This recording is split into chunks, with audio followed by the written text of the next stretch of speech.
本当にやるのかみたいな。本当にいつか死ぬまでにやってみたいなみたいな思ってたので、なんかそれお話が実際来て、でこうやって進んでて、あんまりこう実感はないっていう正直な感じですね。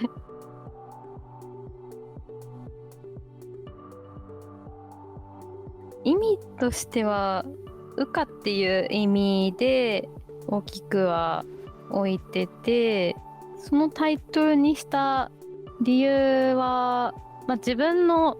成長っていうか転機の一つになるなっていう部分と、ちょっと書き下ろしの部分で原作したいなって思った時に、物語性がとリンクしやすいというか、自分が今書きたい印象とつなぎやすいなっていうのもあって、そういうタイトルにしました。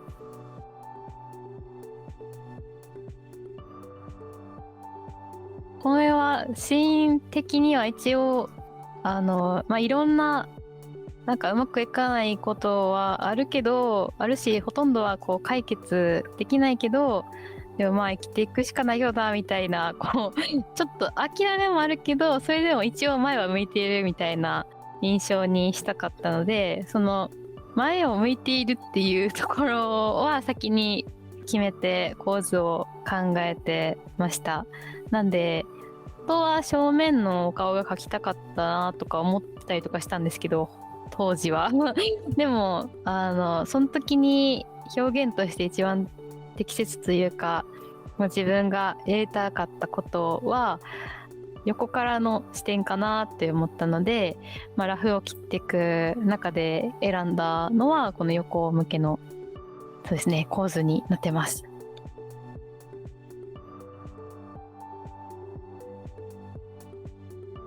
この倒れている人たちはこう生きていくと選択に迫られたりとか、時には結構自分のやりたいこととか選択肢を殺してしまわないといけない時っていうのが大なり小なりというかあると思ってて、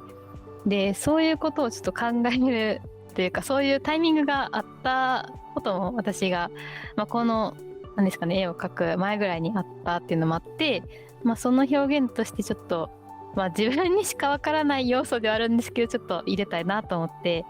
この女の子が前を向くまでにちょっと諦めた自分とかこう殺してきた自分っていうのを表現してちょっと描いてます。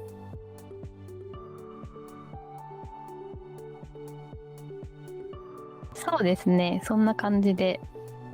描いてます。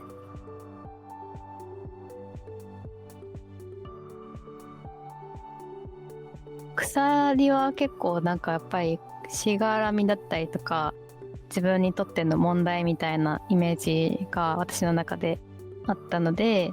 やっぱりこう前は向くしかないし生きていくしかないけど、ほとんどの問題はやっぱ自分ではどうにもできなかったりとか解決できないまま自分にくっついてるもんだと思うので、その表現の一つとしてまだつながれてはいるっていう状態を書いてます。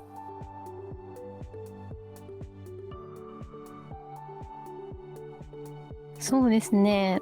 ここの画面で言うとやっぱ羽の部分かなって思いますね。ちょっと塗り重ねる工程をいつもよりちょっと増やしたりとかしてこういつもより丁寧に仕上げました。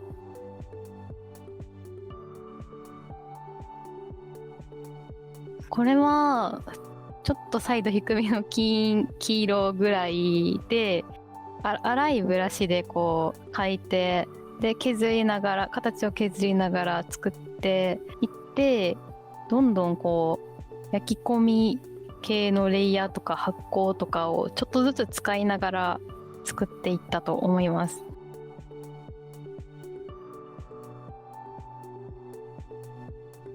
今回はまず最初にこう構図のイメージはラフで書き起こしておいて、で何使おうかなって考えてで奥の方のビル群あたりとかはこう 3D を使っていて、でまあ手前の方は普通に手書きしつつ、なんですかね、女の子が踏んでるあたりの岩の質感とかはこうフォトバッシュでディティール詰めたりとかしていたので、なんかどれか一個っていうか、まあなんか全部使ったみたいな感じですね。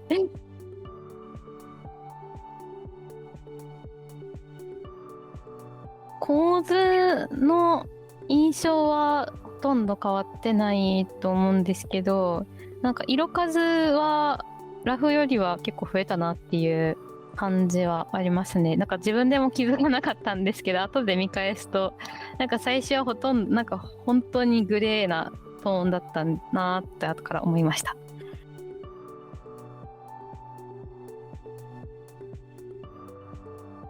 なんかどれもめっちゃ楽しみなんですけど、なんかカラビナっていうのがなんかめっちゃロゴというか文字含めてこう落とし込んでもらって、なんかすごく自分の絵がなんか可愛く見えたんで、すげえみたいななのでそれが私はこうどっかにつけるのが楽しみですね。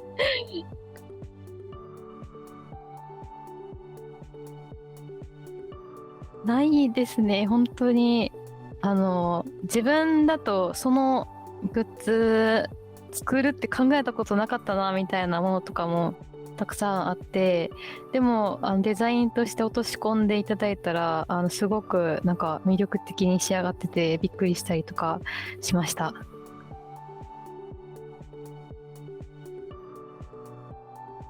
まあ今までの私の我が子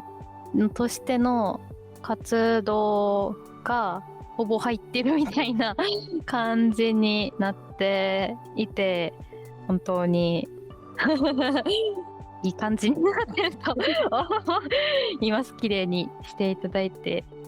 私の今までのこう経験とかこう好きなものとか伝えたいことが絵にできているというか、してきたものがこうまた一つの本になっているので、こう見ていただくとこの私という人間を楽しんでもらえるんじゃないかなと思います。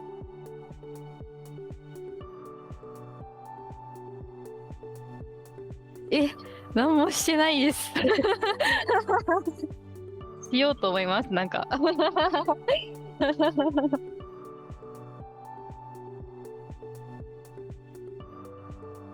こういう感じにしてもらえたら嬉しいなっていう私の、まあ、希望の部分とかをちょっと組んでいただきつつ進めていただいている感じなので、今こういう感じ、ちょっと病院っぽい感じをイメージしてお伝えしているので、きっとそんな感じになるのかなと思っています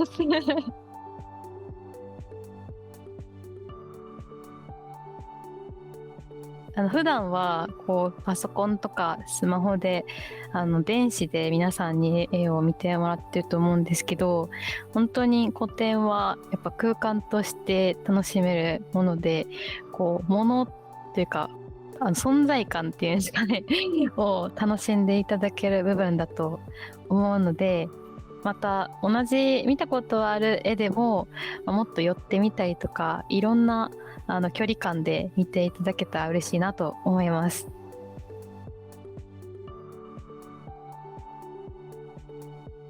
自分の絵を描く前になんとなく持ってた目的が達成されてたら、自分的にはいい絵だなってなりますね。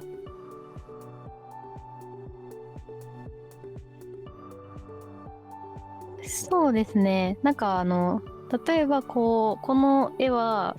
新しいというか、あんまり自分が苦手なこの光の表現とかを勉強するために一枚描くぞっていう目的だったりとか、いやそうじゃなくて完全にこれは私が楽しむための絵だみたいなとか、他にはこう皆さんに届けるとか見てもらって喜んでもらいたいなっていう目的とかいろいろ種類があって、最初にそれをなんとなく決めておいて進める感じなので、それが自分なりに後で見返した時に達成できてたなって思ったら、自分としてはいい絵っていう認識にはなってます。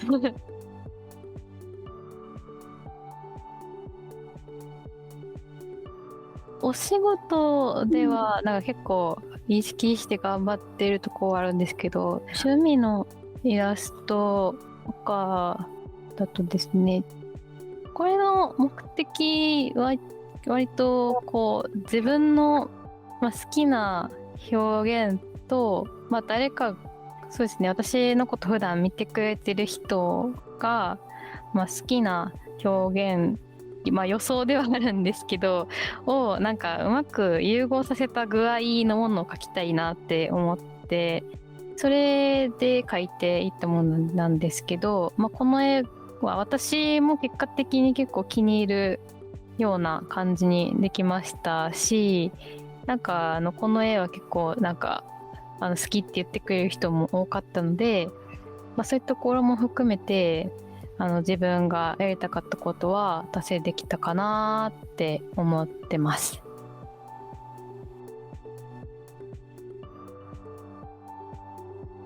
そうですね。私はこう仁王立ちで立つようなっていうか、かっこよく立ってるようなシーンが好きで描いていたんですけど、さっきも言いましたけど、こう私のことを普段見てくれてる人とかに届けたいなって思った時に、なんかあんまりいつもと一緒だと面白くないかなみたいな気持ちもあったりして、その部分でちょっと変化を入れたくて、あんまりこうカメラ自体をこう傾けたりとかする構図もやらないんですけど、ここではあんまりやらないことをやりつつで、自分の好きなこの、キャラクターの体のラインとか死守しつつみたいな感じで描いていきました。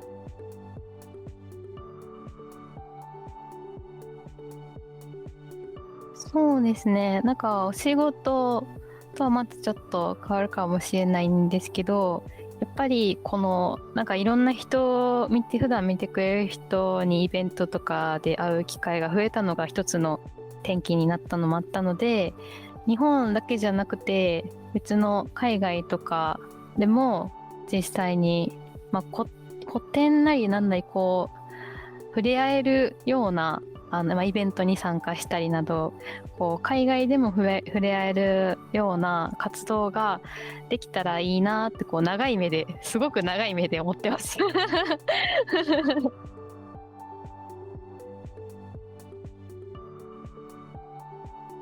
大好きって言ってもまだ1回しかしたことないんですけど本当に楽しかったですね。なんかこんな私のためにこうわざわざここに集まってくれたのかみんなみたいな気持ちと、実際にやっぱりこう話せるタイミングにもなったりとかしたので、すごく楽しかったですね。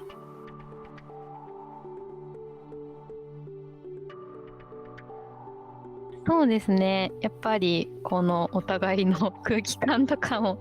ありますし、結構こう自分も絵を描いてるよとか、これからイラストレーターとか